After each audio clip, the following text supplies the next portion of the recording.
Ya, dengan begitu kami sebagai pemerintah desa Semangat Melano dengan ini membuka acara penyuluhan dengan ucapan Bismillahirrahmanirrahim.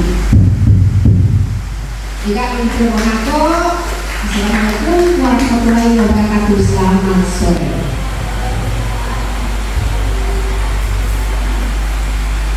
Infeksi bakteri yang disebut Mycobacterium leprae. Jadi bakteri atau kumannya itu namanya itu Mycobacterium leprae. Penyakit ini mudah menular ke orang lain saat bersentuhan langsung atau terkena tetesan kecil dari hidung atau mulut dari si penderita kusta.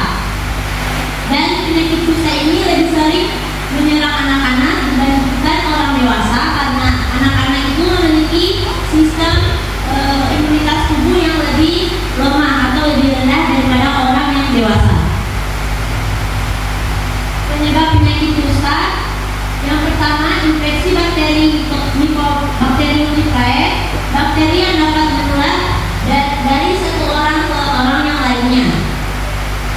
Kuman tersebut atau bakteri tersebut dapat ditemukan di kelenjar telinga, ditemukan di kulit dan juga di air susu ibu.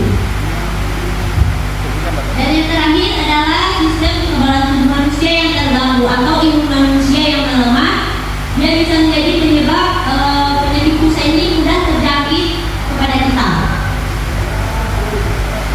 Cara penularan penyakit kusta yang pertama melalui saluran pernafasan. Apabila si penderita penyakit kusta berbicara dengan kita yang tidak tertular, itu juga bisa menjadi salah satu penyebab kita bisa tertular penyakit kusta.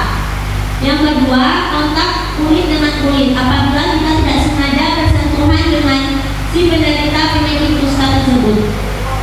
Dan yang terakhir, percikan air liur. Apabila saat si penderita kusta berbicara terus ada percikan air liur dan sampai ke kulit kita, itu bisa menjadi penyebab terjadinya kusta itu tertular di tubuh kita. Faktor resikonya yang pertama, melakukan kontak dengan seseorang yang mengalami infeksi seperti bersin ataupun batuk.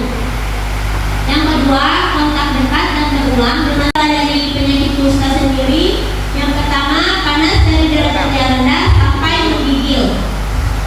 Dan yang kedua, tidak nafsu makan. Yang ketiga, merasakan mual atau muntah. Yang keempat, kulit tidak mengeluarkan keringat, nyeri pada bagian kepala, luka pada telapak kaki dan tidak terasa nyeri, kulit terasa kering dan kaku, mengalami mimisan dan juga muncul bercak putih di kulit seperti panu. Tanda-tanda penyakit kusta ada bercak putih seperti di gambar ini dan juga ada kemerahan di kulit sehingga dia itu tidak kemerahan itu masih rasa. Jadi apabila disentuh kulit itu terasa tidak terasa karena sarafnya sudah terganggu oleh penyakit kusta ini. Dan kulit itu tidak ditumbuhi bulu, tidak mengeluarkan keringat, tidak gatal dan tidak sakit. Bagaimana cara pencegahan dari penyakit kusta ini? Apabila sudah tertular menderita penyakit kusta, apakah ada bapak ibu atau saudari yang ingin bertanya?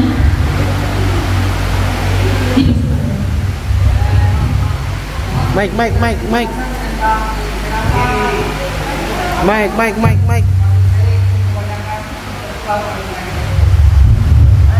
Oh.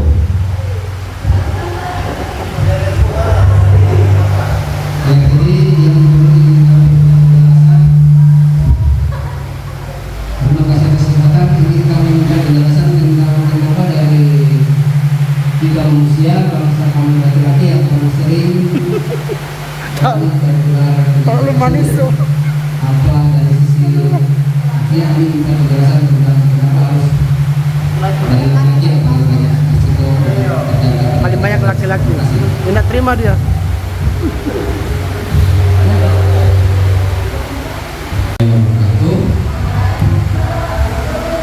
Apa pertanyaan saya mungkin lebih ke baik dan saya kan ini tuh ada pemerintah, ada undangan dari pemerintah.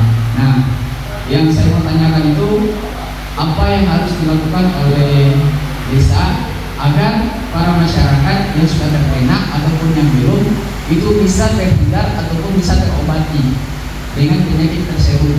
Mungkin boleh materi berikan mungkin salah satu ataupun beberapa usul untuk kepada pemerintah agar kita semua yang di desa Lolotomolagu ini yang sudah terdampak ataupun yang belum terdampak bisa terhindar dari penyakit tersebut. Mungkin hanya itu dari saya.